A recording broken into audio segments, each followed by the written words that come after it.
আজকে আমি আপনাদের সাথে নিরামিষ ছোলার ডালের একেবারে নতুন ভিন্ন স্বাদের ইউনিক একটা রেসিপি শেয়ার করব, যেটা খেতে অসাধারণ লাগে। এমন একটা ভাজা মশলা ব্যবহার করা হবে যার কারণে এর স্বাদ হবে অসাধারণ।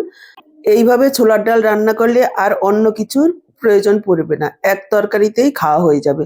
তো চলুন দেরি না করে রেসিপিটা দেখে নেওয়া যাক। নমস্কার বন্ধুরা, আহারে বাহার রান্নাঘরে আপনাদের সবাইকে অনেক অনেক স্বাগত জানিয়ে শুরু করছি আজকের এই দারুণ স্বাদের নিরামিষ ছোলার ডালের রেসিপি।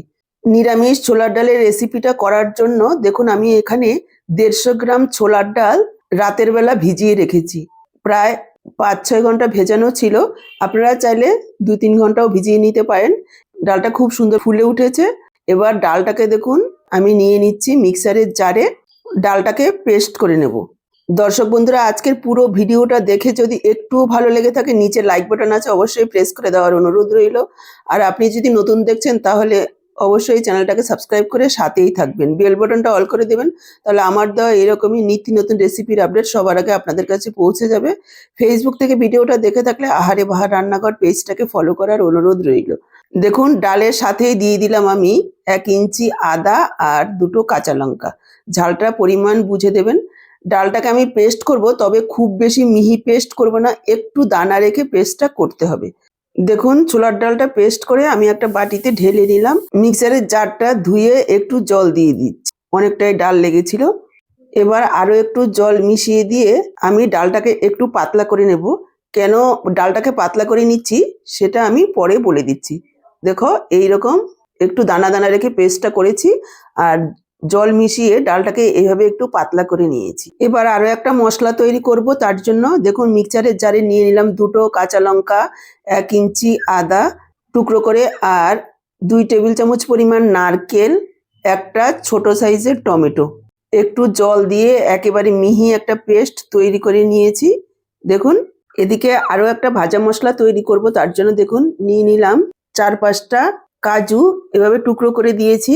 একটু নাড়াচাড়া করে এখানে আমি যোগ করে দিচ্ছি 10-12টা কালো গোলমরিচ, 1 টেবিল চামচ গোটা ধনে, 1 চা চামচ মৌরি, 1 চা চামচ গোটা জিরে, 1 টুকরো দারচিনি, 3টে লবঙ্গ, 3টে এলাচ। লো ফ্লেমে 30 থেকে 40 সেকেন্ড মতন একটু নাড়াচাড়া করে নেব। খুব বেশি কড়া ভাজবো না, যাতে হালকা একটু সুগন্ধ বের হয়। তারপর এখানে আমি যোগ করে দিচ্ছি 1 টেবিল চামচ সাদা তিল। সাদা তিল যদি না থাকে পোস্তও দিতে পারেন। আর দিয়ে দিলাম 1 চা চামচ কসুরি মেথি। আরও 20 থেকে 30 সেকেন্ড একটু নাড়াচাড়া করে নেব। দেখুন, একটা ভাজা সুন্দর গন্ধ বেরিয়েছে। তারপর আমি এটাকে নামিয়ে নিয়ে ঠান্ডা করে নিচ্ছি, ঠান্ডা করে গুঁড়ো করে নেব। দেখুন, ভাজা মশলাটাকে গুঁড়ো করে নিয়েছি। এদিকে গ্যাসে কড়াই বসিয়ে দিয়ে দিচ্ছি 2 চামচ সর্ষের তেল। তেলটা গরম হয়ে যাওয়ার পর দিয়ে দিলাম 1/2 চা চামচ গোটা জিরে, 1/4 চামচ হিং। হিংটা দেওয়ার কারণে এর স্বাদ আর গন্ধ অনেক গুণ বেড়ে যাবে। কয়েক সেকেন্ডের জন্য একটু নাড়াচাড়া করে নিলাম। এবার যে ডালটা আমি পাতলা করে রেখেছি সেটা দিয়ে দিলাম। দেওয়ার সাথে সাথেই এভাবে ক্রমাগত নাড়াচাড়া করতে হবে, তা না হলে নিচে দলা পাকিয়ে যাবে আর উপরে পাতলা থেকে যাবে।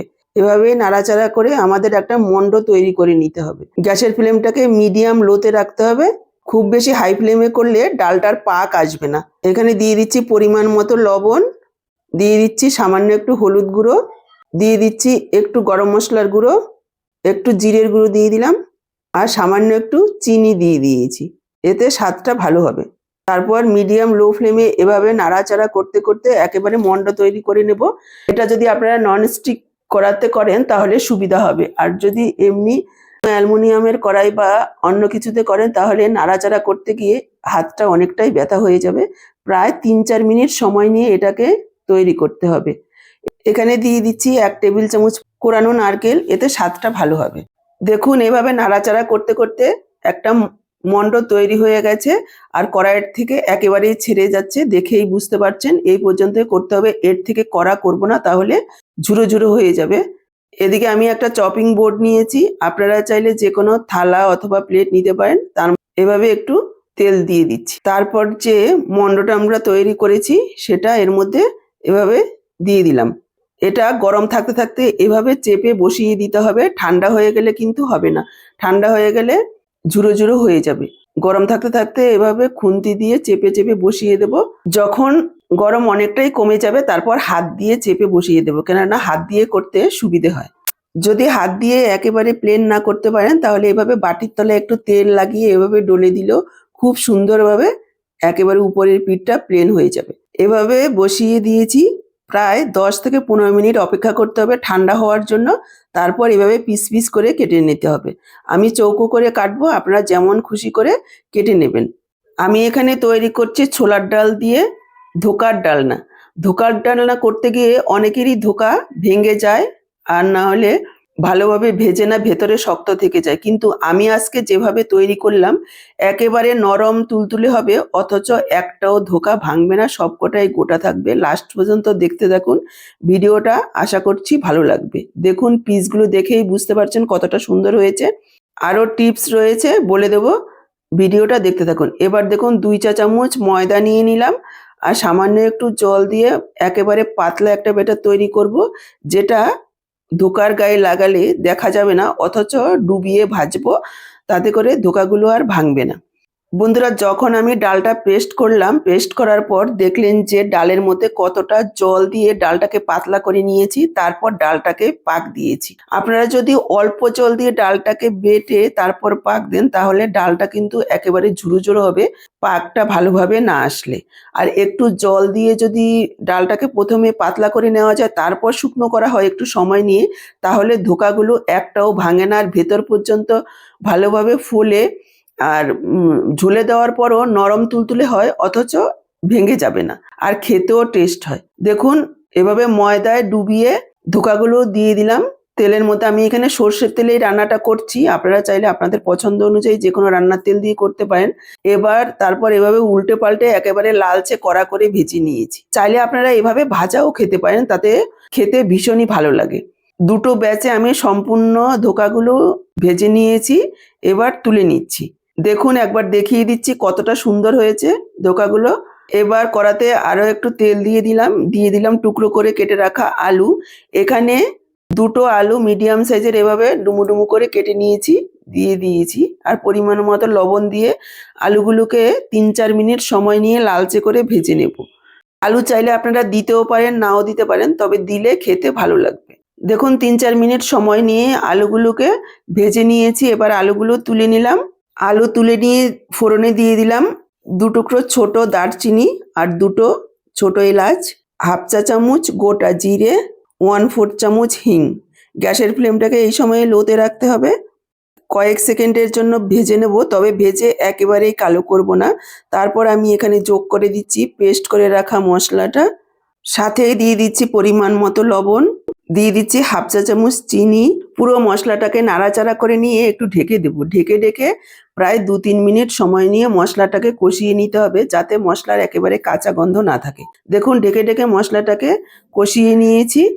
এখানে আমি যোগ করে দিচ্ছি 1 চামচ হলুদ গুঁড়ো, 1/2 চা চামচ লাল লঙ্কার গুঁড়ো, ঝালটা নিজেদের পরিমাণ বুঝে দেবেন। দিয়ে দিচ্ছি 1 চা চামচ কাশ্মীরি লাল লঙ্কার গুঁড়ো, এটা সম্পূর্ণ অপশনাল, চাইলে নাও দিতে পারেন, কালারটাকে সুন্দর করার জন্য দিলাম। প্রথমে নাড়াচাড়া করে লঙ্কার গুঁড়োটাকে মিশিয়ে নেব, এতে কালারটা খুব সুন্দর আসবে। তারপর এখানে যোগ করে দিচ্ছি ভেজে রাখা গুঁড়ো মশলাটাকে মিশিয়ে নেব। গুঁড়ো মশলাটাকে মিশিয়ে নেওয়ার পর এখানে আমি যোগ করে দিলাম ভেজে রাখা আলুটাকেও মশলার সাথে 1-2 মিনিট একটু কষিয়ে রান্না করে নিতে হবে। আলুটাকে মশলার সাথে একটু কষিয়ে নিয়ে এখানে আমি যোগ করে দিচ্ছি জল। এখানে যতটা ঝোল রাখবো তার পরিমাণের থেকে একটু বেশি পরিমাণে জল দিয়ে দিতে হবে, যেহেতু আমরা ধোকাগুলো যোগ করব, ধোকা অনেকটাই জল টেনে নেয়। এমন না হয় যে অল্প জল দেওয়ার কারণে ধোকা সম্পূর্ণ ঝোল টেনে নিল, তারপর জল দিলে সেই ঝোলটা খেতে একেবারেই ভালো লাগবে না। এবার মিশিয়ে নিয়ে ঢাকা দিয়ে প্রায় 3-4 মিনিট রান্না করে নিতে হবে, যাতে করে আলুগুলোও ভালোভাবে সেদ্ধ হয়ে যায় আর ঝোলটাও ভালোভাবে ফোটে।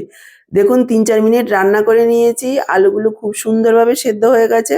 এবার আমি যোগ করে দিচ্ছি ভেজে রাখা ধোকাগুলো, সবকিছু একসঙ্গে মিশিয়ে নেব।